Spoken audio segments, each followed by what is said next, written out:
अरविंद केजरीवाल जी को चुनाव जीतने के लिए ना बहुत लंबा संघर्ष, उस ढंग से पॉलिटिक्स समीकरण बैठाना वो करना नहीं पड़ा।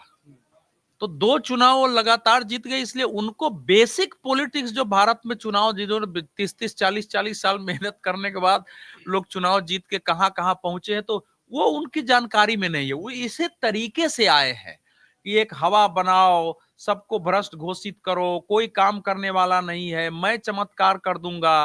तो वो उस रूप में आया, तो उनकी पॉलिटिक्स की धारा अभी भी वही है। मतलब ये पहली बार होगा किसी राज्य में कि किसी राज्य के मुख्यमंत्री को कहा गया कि आपने अपने नदी के पानी को सड़ा दिया है, और वही कह रहा हो कि मैं तो बोतल में पानी भर के रखा हुआ हूं, अमित शाह जी पी के दिखाएं, ये इलेक्शन कमीशन पी के दिखाएं, फलाना पी के दिखाएं, और ये उनसे लोगों को पूछना चाहिए। तो इस ढंग की पॉलिटिक्स तो कभी हुआ ही नहीं है कि आपने मतलब लोगों को बुलाया है, आपकी जिम्मेवारी है, हम लोगों को खाने के लिए निमंत्रण दिया है, हम लोग आपके यहाँ पहुंचे हुए हैं, आप ही के उम्मीद से है, भोजन में आपने मिट्टी तेल डाल दिया, और लोगों कह रहे हैं कि भैया मैं तो कह रहा हूँ आगे कोई खा के तो दिखा दो, ये खाना कैसा खाना है। ये विचित्र राजनीति, ऐसी राजनीति हमने न देखी न सुनी। और ये जो जहर वाली है, तो मैं समझता हूं कि भारत के राजनीतिक इतिहास में या दुनिया के राजनीतिक इतिहास में नेताओं की प्रतिस्पर्धा, दुश्मनी भी हमने देखी, छोटे नेताओं के जो है लड़ाइयां भी हुई आपस में, लेकिन कोई राज्य की पूरी जनता को मारने के लिए और किसी पूरी नदी में जहर मिला दे, ये हिटलर और उसकी तरह का, तो ये तो बहुत भयानक है।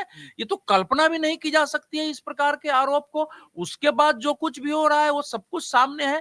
काम जिसको करने नहीं आता है, काम आप कर नहीं पाते हैं, तो आपको अनेक बहाने बनाने पड़ते हैं। उससे आपके जिम्मे जो कुछ भी काम था उसमें आपने दिल्ली की हवा को ऐसी कर दी है कि दुनिया में जो है भारत की राजधानी की बदनामी हो रही है पॉल्यूशन के मामले में।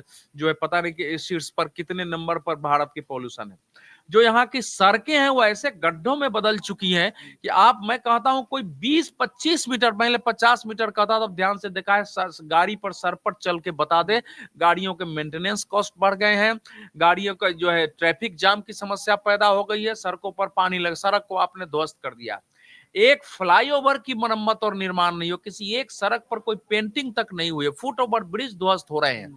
पीने के पानी का जहां तक सवाल है, तो भाई मुझे तो खरीद करके पीना पड़ रहा है। बहुत सारे लोग होंगे जो ऐसे ही कोई केन में मंगाता है, कोई बोतल में मंगाता है। तो पानी, हवा, नदी की जो हालत है, अगर जमुना मिशन के तहत, गंगा मिशन योजना के तहत, बाकी सब मिला के 12-13 हजार करोड़ रुपया बनाए गए थे, 2 प्लानिंग थी कम से कम। पहले जो जो जो कचरे आ रहे हैं, वो वाली जो नाले हैं, उन नालों को पहले स्वच्छ करके डाला जाए, ढीले ढीले उन कचरों को ट्रांसफर किया जाए दूसरी ओर। ये दोनों में कोई काम हुआ ही नहीं है।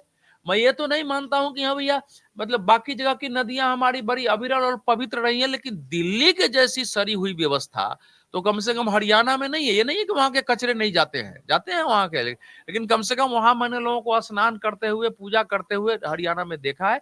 तो इस समय यह है कि जब अरविंद केजरीवाल जी ने कहा था कि मैं जानता हूं कि जमुना जो है हमको चुनाव नहीं जिताएगा, ये मैं समझ गया हूं, उस समय उनको उम्मीद नहीं थी कि मैं ही जो कुछ बोलेगा उसी से जमुना का पानी इतना बड़ा मुद्दा बन जाएगा कि शायद चुनाव का इस समय देखा जाए राजनीतिक रूप से तो सबसे बड़ा मुद्दा हो गया है।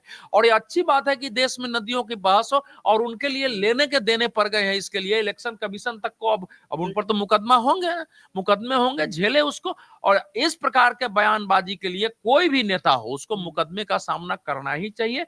और अच्छी बात है कि दिल्ली की मतदाताओं में सोच बड़ी है। अरविंद केजरीवाल जी परेशानी में नहीं होते, चिंता नहीं होती, तो इस प्रकार से बयान देना, वो इस प्रकार का वो करते नहीं, तो कुछ ना कुछ परेशानी है। कौन जीतेगा कौन हारेगा ये तो मैं अभी फोरकास्ट नहीं करूंगा, लेकिन इतना है कि 2015 और 2020 का विधानसभा चुनाव 2025 का नहीं होने वाला है। अमर उजाला जीवांजलि के सारथी की मदद लें और महाकुंभ में स्नान जरूर करें।